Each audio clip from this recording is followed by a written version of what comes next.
প্রথমে কালবৈশাখী, তারপর রেফারি সাইমন হাসান, দুয়ে মিলে ফেডারেশন কাপ ফুটবলের ফাইনালটা আর শেষ হতে পারেনি। মনে করুন ময়মনসিংহে কালবৈশাখী হয়নি, রেফারি সাইমনের জায়গায় অন্য কেউ ছিল, তাহলে কি ফেডারেশন কাপের ফাইনালটা ঠিকঠাক শেষ হতো? অতীত বলছে এই ম্যাচ ভালোয় ভালোয় শেষ হওয়ার নয়, কিছু না কিছু ঘটবেই এই ম্যাচে। 2018 সালে বসুন্ধরা কিংসের আবির্ভাবেই আবাহনীর সঙ্গে দ্বৈরথ জমে উঠেছিল। সেবার ফেডারেশন কাপ ফাইনালে হয়েছিল তুমুল মারামারি, ফ্লাইং কিকও দেখা যায়। এরপর শিরোপা জেতে আবাহনী। 6 বছর পর আবার তারা ফাইনালে মুখোমুখি ময়মনসিংহে।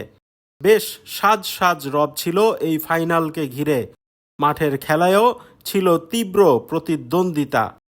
ম্যাচের 7 মিনিটে আর্জেন্টাইন ফরওয়ার্ড হুয়ান লেসকানো গোল করে এগিয়ে নেন কিংসকে। 8 মিনিট বাদেই ইব্রাহিম সেই গোল শোধ করে ম্যাচে ফেরান আবাহনীকে।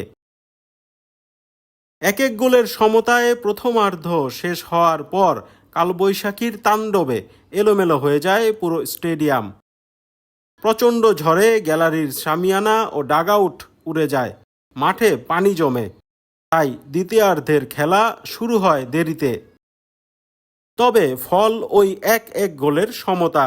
এর মধ্যে ফাহিম লাল কার্ড দেখে মাঠ ছাড়লে কিংস হয়ে যায় 10 জনের দল।